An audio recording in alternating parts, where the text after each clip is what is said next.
this one's tough for me to hear because at the time, uh, Diddy was in control of Usher's product via L.A. Reid's direction. He allowed Puff to take over the thing.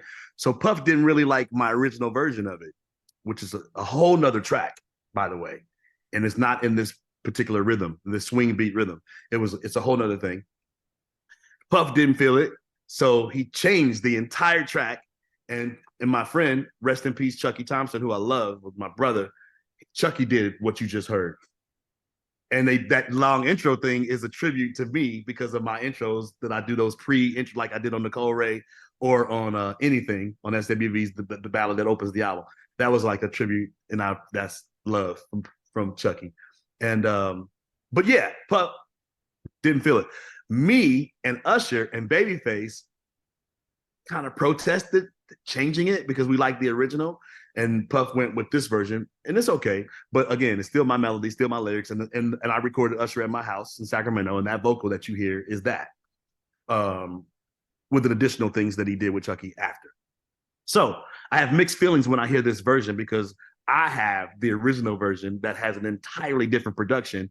Now, shout out to Usher recently for hitting me up for his Vegas show. He wanted to have the original version be a live in that Vegas residency. He asked me for the original take on it, which to me says, word. We were right in making what I produced originally be the feel of that record. So that's that. Wow, that's interesting. That's really, really interesting. Now, and Usher, a cover of This Christmas, Donny Hathaway's This Christmas, at that same recording session, which ended up being on LaFace's Christmas album that they play every year with TLC and Tony Braxton and all them. I'm on there with Usher doing Donny Hathaway's This Christmas. So shout out to that. Okay, so I see Puff's listed as it's got production credit on this song. And I'm just curious, what was his involvement other than him saying, I don't like that version. I want Chucky's version.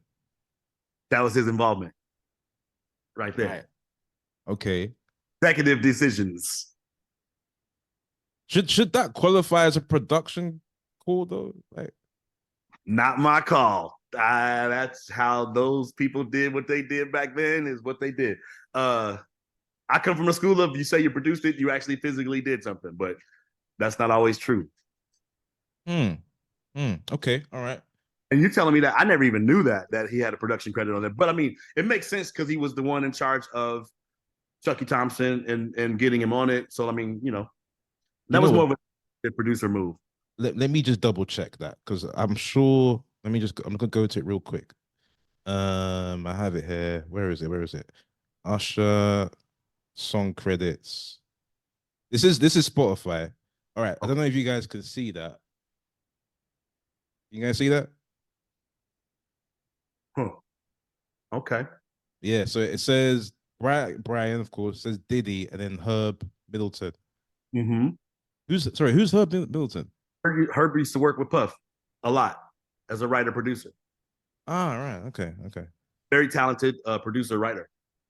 Ah, all right. Okay. Before I ask my next question, Keith, you got a question? Go ahead. So I wanted to say, like, I had read that Faith Evans book, and she talked about how Usher wanted to showcase his talents on that album, but Diddy didn't take him seriously. And after hearing what you just said, it just kind of like confirmed a lot of things, especially with you working on that project and how that was like, the album that kind of helped propel Usher to be who he is now. And, Crazy is one of my favorite songs on that album, including The Many Ways and Think of You. Obviously, Can You Get With It? Like, that whole album is great. I love it. And again, just shout out to you. Rest in peace, Chucky Thompson. Albie Shore did amazing. Faith Evans, etc. Like, that was great. And Faith is really good friend. I love her. I'm on her album called what's the word? What's the last album? You probably got it in anything. That'll be coming up, right? We'll talk about that too. I didn't include it in this one because I had to pick 15, but we can include it. In fact, We'll talk about it, but I don't have it played. But I'll add I it don't to Spotify. that joint. I get so that's a record I love by Faith as well. Okay, yeah, we'll definitely talk about it. Definitely talk about it. What was I gonna say? Okay, so what was the challenge? Because obviously Usher's what is he 15 at the time? 16? He was 15, young. 16. Yeah. Yeah. So did the inexperience show when you was working with him, or what was the toughest thing working with him at that young age? Usher was a breeze. Are you kidding me? He came in there, sang the hell out of shit, and was a rap. It was no problem at all. He was already like a young professional, as far as I was concerned. Him and JoJo had that in common. They came in there 10 toes down, nailed it, and it was out. That's it. They Wow.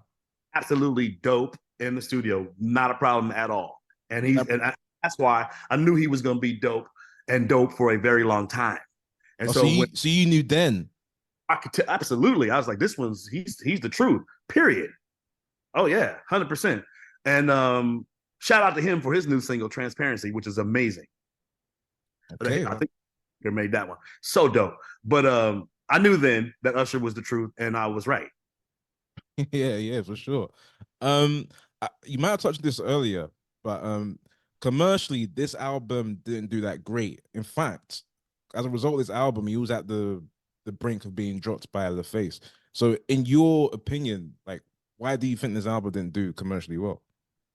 Kind of for what Chief just said. It's like his truth of who he was as an artist wasn't really there. It took Jermaine Dupri to bring that out. And when he did, look what happened. No, for sure, for The sure. way, my way happened. Come on. And ironically, whose way? His His way. way.